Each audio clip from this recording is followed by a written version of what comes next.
தலைவிரிச்சான் சாமிகள் சித்தர் சமாதியில் மூச்சுவிடும் சத்தம் கேட்கிறதா? 700 ஆண்டு பழமையான தலைவிரிச்சான் சாமிகளின் அற்புதங்கள். மதுரை காக்காத்தோப்பு பகுதியில் இருக்கும் தலைவிரிச்சான் சந்து என்ற பகுதியை தேடிச் சென்றோம் நாம்.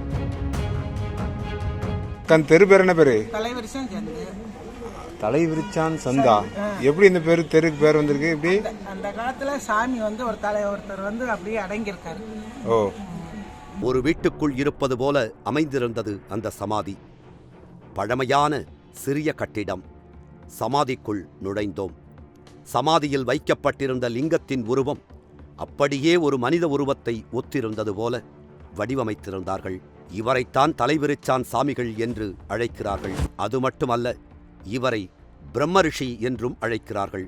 சென்னை திருவொற்றியூர் வந்து அங்கு சில காலம் தங்கியிருக்கிறார்.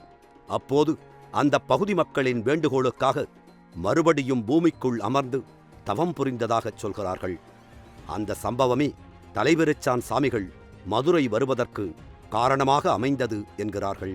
தனக்கான நேரம் வந்துவிட்டதை உணர்ந்த தலைவிரிச்சான் சாமிகள் தான் ஜீவசமாதியாக வேண்டிய இடத்தை தேடினார். அதாவது அன்று காடாக இருந்த மதுரை ரயில் நிலையம் தனக்கான இடம் அல்ல என்று கூறியிருக்கிறார் தலைவிரிச்சான் சாமிகள்.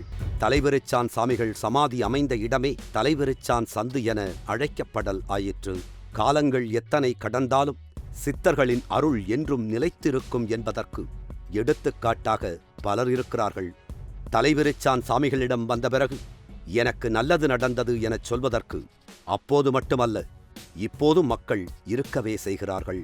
தலைவிரிச்சான் சாமிகளின் ஜீவ சமாதிக்கு வந்து சற்று நேரம் கண்ணை மூடி தியானம் செய்யும் பலரும் சாமிகள் மூச்சுவிடும் சத்தம் கேட்பதாகச் சொல்கிறார்கள். வேண்டியது கிடைக்கும் இடமாகவும் இந்த இடம் இருப்பதாகச் சொல்கிறார்கள். தலைவிரிச்சான் சாமிகளுக்கு ஆண்டுதோறும் சித்திரை மாதம் மீனாட்சி திருக்கல்யாண நாளில் உத்திர நட்சத்திரத்தில் குரு பூஜை நடைபெற்று வருகிறது. அருளாளர்கள் 1000 என்கின்ற இந்த நூல் என்னை பிரமிப்பில் ஆழ்த்திய ஒரு நூல். இன்றைக்கு இந்த நிகழ்ச்சிக்கு வந்திருக்கின்றவர்கள் அவ்வளவு பேரும் இந்த புத்தகத்தை அவசியம் வாங்கி செல்ல வேண்டும். நீங்கள் வாங்கி செல்வது புத்தகத்தை அல்ல, 1000 சித்தர்கள் சப்த வடிவிலே உங்களோடு வரப்போகிறார்கள். சித்தர்களை பற்றி நான் நிறைய எழுதியிருக்கிறேன். ஆனால் இந்த 1000 சித்தர்கள் புத்தகத்தை பார்த்தவுடன் நான் ஒரு சிறு துரும்பாக ஆகிவிட்டேன். மலை போல இந்த புத்தகம் எனக்கு காட்சி தருகிறது. அருளாளர்கள் 1000. ஆசிரியர் ஜீவ அமிர்தம் கோ. திருமுருகன். நூல் உங்களுக்கு வேண்டுமா?